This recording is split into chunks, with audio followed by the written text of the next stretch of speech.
आनंद धाम की ओर धर्म प्रसंग में महापुरुष स्वामी शिवानंद जी महाराज अध्याय 36 पृष्ठ संख्या 124 बेलूर मठ शनिवार 23 मार्च 1929।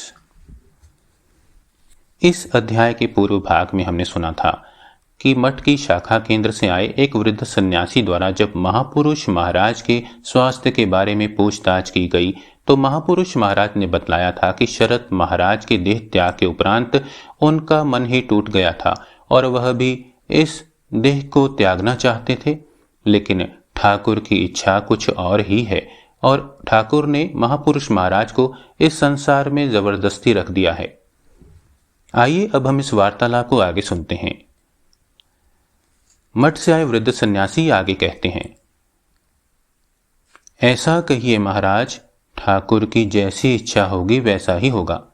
हम लोग तो ठाकुर से नित्य प्रति यही प्रार्थना करते हैं कि वे आपको और भी दीर्घकाल तक हम लोगों के लिए रहने दें। आपके चले जाने से तो संघ की आध्यात्मिक शक्ति का विकास ही कम हो जाएगा। आपको अपने हाथ से कोई भी कार्य नहीं करना होगा, आप केवल बैठे रहें। आपकी इच्छा शक्ति से ही सब कार्य अच्छी तरह संपन्न होंगे और हो भी रहे हैं। आप केवल हम लोगों को शक्ति देंगे, अनुप्राणित करेंगे, आशीर्वाद देंगे। हम लोग ही सब काम करेंगे। हम लोग जहाँ कहीं भी क्यों ना रहें, महाराज आप हैं, यह सोचकर ही हम लोगों के प्राणों में कितना बल आ जाता है। यह किस प्रकार बतलाऊं? महापुरुष जी, तुम लोग मुझे खूब चाहते हो, श्रद्धा भक्ति करते हो, यह मैं अपने हृदय से अनुभव करता हूं। प्रभु के संग में परस्पर के प्रति जो प्रेम, स्नेह और श्रद्धा है, यही संघ की जीवन शक्ति है। जब तक परस्पर के प्रति यह निस्वार्थ प्रेम संबंध विद्यमान रहेगा, तब तक संघ की एकता और आध्यात्मिक शक्ति अक्षुण्ण बनी रहेगी। क्योंकि यह जो प्रेम का संबंध है, यह वह तो ठाकुर को लेकर है। उनको केंद्र करके ही यह संबंध गठित हुआ है। देह का नाश होने पर भी इस संबंध का नाश नहीं होता और संघाचार्यों की जो शक्ति संघ के भीतर काम कर रही है, वह भी कभी निश्शेष होने की नहीं।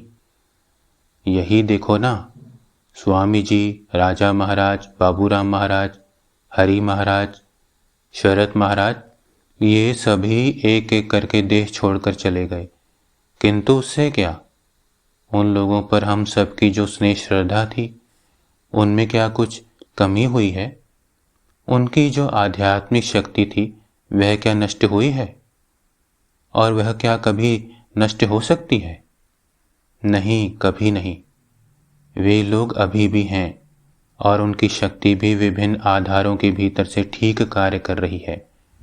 उनका जीवन अभी भी हम लोगों को आध्यात्मिक प्रेरणा दे रहा है और ठीक मार्ग से ले जा रहा है। इस समय वे लोग चिन्मय देह में रहते हैं और सूक्ष्म रूप से और भी अधिक कार्य कर रहे हैं। अभी भी वे दृष्टिगम्य होते हैं और स्थूल शरीर में रहते हुए जिस प्रकार वे कामकाज के विषय में उपदेश दिया करते थे, वैसे ही अभी भी आवश्यकता पड़ने पर उसी प्रकार देते रहते हैं। मन समाधिस्थ होकर ऐसी एक अवस्था में पहुंच जाता है जहां इन सभी महापुरुषों के साथ अत्यंत घनिष्ठ संबंध हुआ करता है और यहाँ तक कि उन लोगों के पास से मार्ग निर्देश भी प्राप्त होता है। अपने शरीर नाश के बाद हम लोग भी उनमें मिल जाएंगे। उस समय ठाकुर का ध्यान करने से ही हम लोगों का भी ध्यान करना हो जाएगा। हम लोग उनके भक्त हैं, उनके दास हैं। उनको छोड़कर हम लोगों की कोई पृथक सत्ता नहीं है। हम लोगों का व्यक्तित्व उनमें लीन हो गया है और ठाकुर ही तो सनातन परब्रह्म है।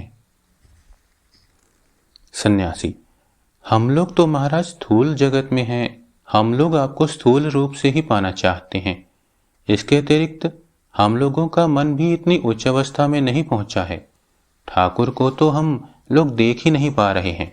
आप ठाकुर के पार्षद हैं, उनके अंतरंग हैं। उन्हीं के प्रतिनिधि रूप में आप हम लोगों के सामने रहते हैं। हम लोग आपके द्वारा ही ठाकुर को समझने की चेष्टा करते हैं।